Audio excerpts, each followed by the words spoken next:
Bismillahirrahmanirrahim. Assalamualaikum warahmatullahi wabarakatuh. Waalaikumsalam. Alhamdulillah wassalatu wassalamu ala nabiyina Muhammadin wa ala alihi wa sahbihi ajmain. Amma ba'd. Ya, pada kali ini kita masih ketemu lagi ya, teman-teman semua. Seperti biasa akan ada pembahasan yang akan kita bahas di sini. Biasanya kita akan membongkar syubhat dan insya Allah dari pemateri kita sudah hadir di sini, kita akan bahas tentunya dengan sumber-sumber yang sahih ya. Kita bawakan kitabnya di sini bersama Ustadz Abu Hanifah seperti biasa. Gimana Ustadz? Sehat? Alhamdulillah. Langsung aja Ustadz.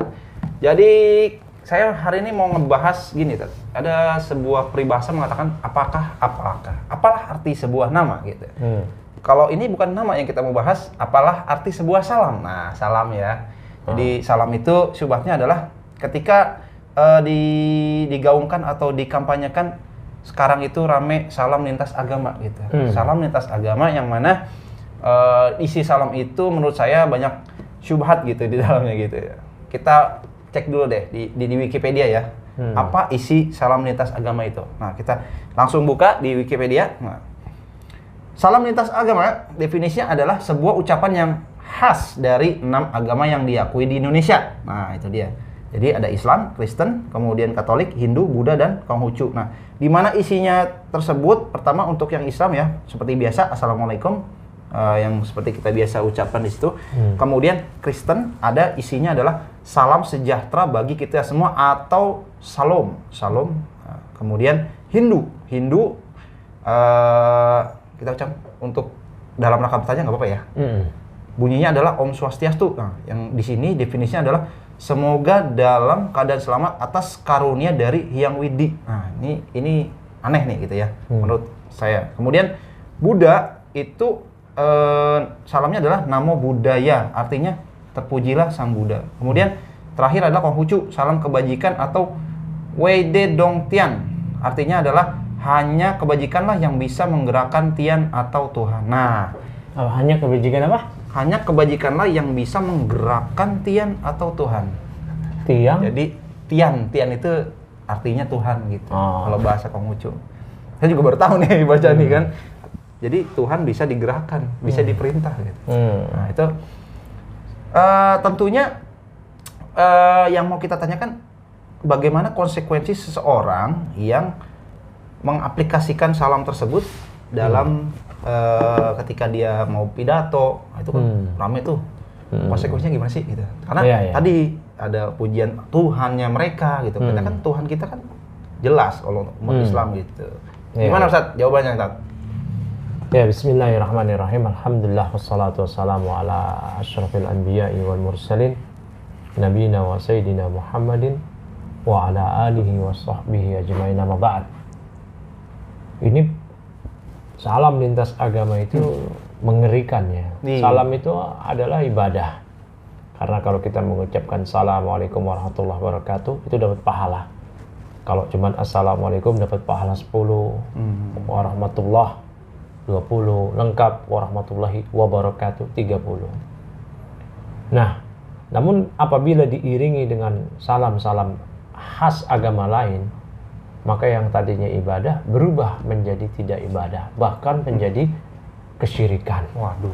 Walaupun itu diucapkan, hanya sekedar ucapan. Dan manhaj ahli sunnati wal jamaah dalam masalah iman itu jelas. Iman itu adalah keyakinan, ucapan, dan amalan. Para salaf sering mengatakan iman itu adalah qaulun wa amalun. Qaulul lisan wa qaulul qalb. Amal jawarih wa amalul qalb. Iman itu adalah ucapan dan amalan. Ucapan lisan, ucapan kolbu.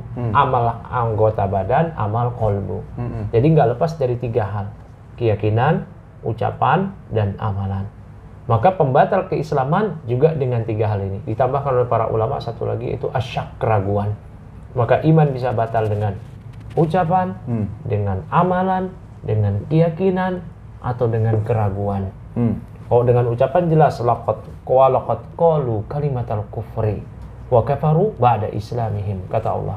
Dan mereka mengucapkan kalimat kekufuran dan mereka menjadi kafir setelah mereka berislam. Nah, di antara ucapan-ucapan kufur dalam agama Islam seperti yang tadi, salam lintas agama.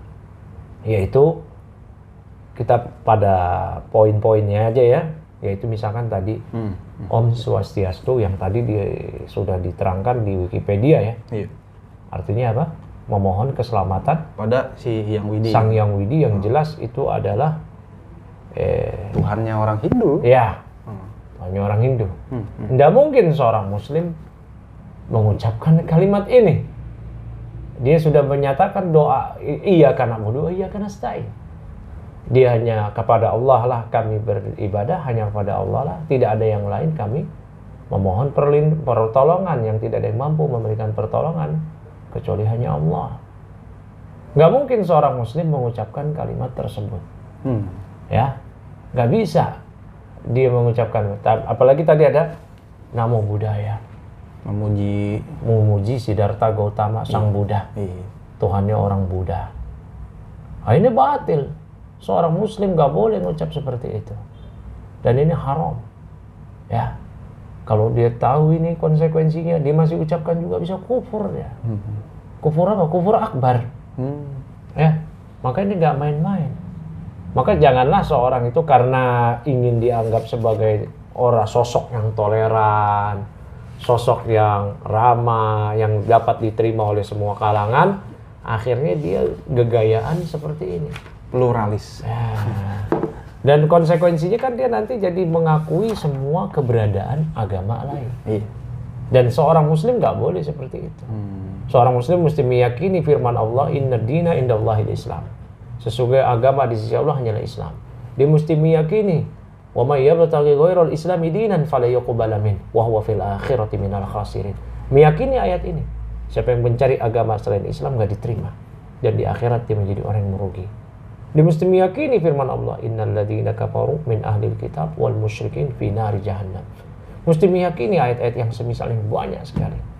Jadi siapapun, apakah presiden sampai Pak RT, bos atau karyawan atau buruh yang dia memimpin rapat kerja, rapat perumahan, rapat kenegaraan, dia nggak boleh mengucapkan salam lintas agama tersebut. Dia nggak perlu malu, nggak perlu dia sungkan, risih, nggak enak. Dia hanya mengucapkan assalamualaikum. Ketika ada seorang Muslim satu aja, walaupun yang lainnya kafir, yang hadir di situ non Muslim, dia mengucapkan assalamualaikum warahmatullahi wabarakatuh, dia tujukan untuk si Muslim tadi. Nggak boleh dia kegayaan agar diterima semua kalangan. Dia mengucapkan Om Swastiastu, Namo Buddhaya. Buat apa dia mengucap Alhamdulillahirabbil alamin dalam setiap Al-Fatihah yang diucapkan dalam sholatnya, dalam tilawahnya. Kemudian dia puji-puji juga. Ya, dan itu semua adalah ibadah. Memuji Allah adalah ibadah. Meminta perlindungan kepada Allah adalah ibadah. Dia malah minta perlindungan kepada Om Swastiastu. Apa? Siapa? Sang Hyang Widi. Isti'anah juga ya maksudnya. Itu isti'adah bahkan. Ya, isti'adah. Dia hanya isti'adah itu bagian dari ibadah. Doa adalah ibadah, doa wal ibadah. Nah, itu ketika dia berikan kepada selain Allah, maka itu adalah kesyirikan. Syirik itu kan apa? Sarful ibadah li ghairillah. Memberikan ibadah, memalingkan ibadah kepada selain Allah. Kalau diberikan pada selain Allah, itulah syirik. Kalau syirik dan nggak bertobat di dunia, ya, membawa dosa syirik di akhirat, Allah jamin tidak akan Allah ampuni. Innallaha la yaghfiru an yushraka bih. Nggak akan Allah ampuni dosanya. Allah jamin dia nggak akan masuk surga. Innahu may yusyrik billah faqad harramallahu alaihil jannah. Allah jamin amalan-amalan dia yang dia kerjakan, sholatnya, zakatnya, puasanya, berbakti pada orang tuanya, silaturahminya, haji, umrohnya, sedekahnya, dan seterusnya, Allah hapuskan. La in asyrakta la yahbatanna amaluk wa la takunanna minal khasirin. Seandainya engkau berbuat syirik, terhapus amalanmu, dan kau menjadi orang yang merugi. Jadi rugi. Cuman gegayaan supaya biar dibilang keren gitu. Toleran itu juga nanti kita akan bahas tuh ya, syubhat mengenai toleran. Toleran itu sering disalah kaprah. Ya, toleran itu dianggap zaman sekarang adalah membenarkan keyakinan, kepercayaan agama lain. Itu keliru. Toleran itu nggak seperti itu. Ya, tapi jadi seperti itu. Nah, kesimpulannya salam lintas agama adalah batil. Kekufuran. Nggak ada lagi alasan. Tapi kan, nggak ada lagi seperti itu. Oke Ustaz. Mungkin pembahasannya cukup jelas ya. Jadi ini bukan syubhat sebenarnya, bukan syubhat ya. Ya mungkin di mata orang yang tidak paham itu dianggap sah-sah saja. Dan ini menjadi kerancuan bagi mereka. Karena ada juga orang-orang, emangnya boleh ya?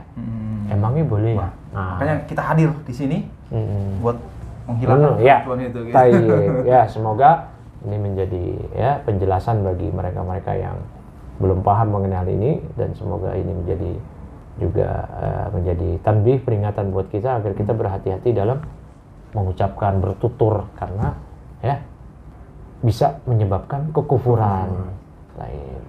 Gitu aja ya Bang Ain. Ya, insyaallah kita lanjutkan lagi nanti di kesempatan. Siap Ustaz. Jazakallahu khair. Wassalamualaikum warahmatullahi wabarakatuh. Waalaikumsalam warahmatullahi wabarakatuh.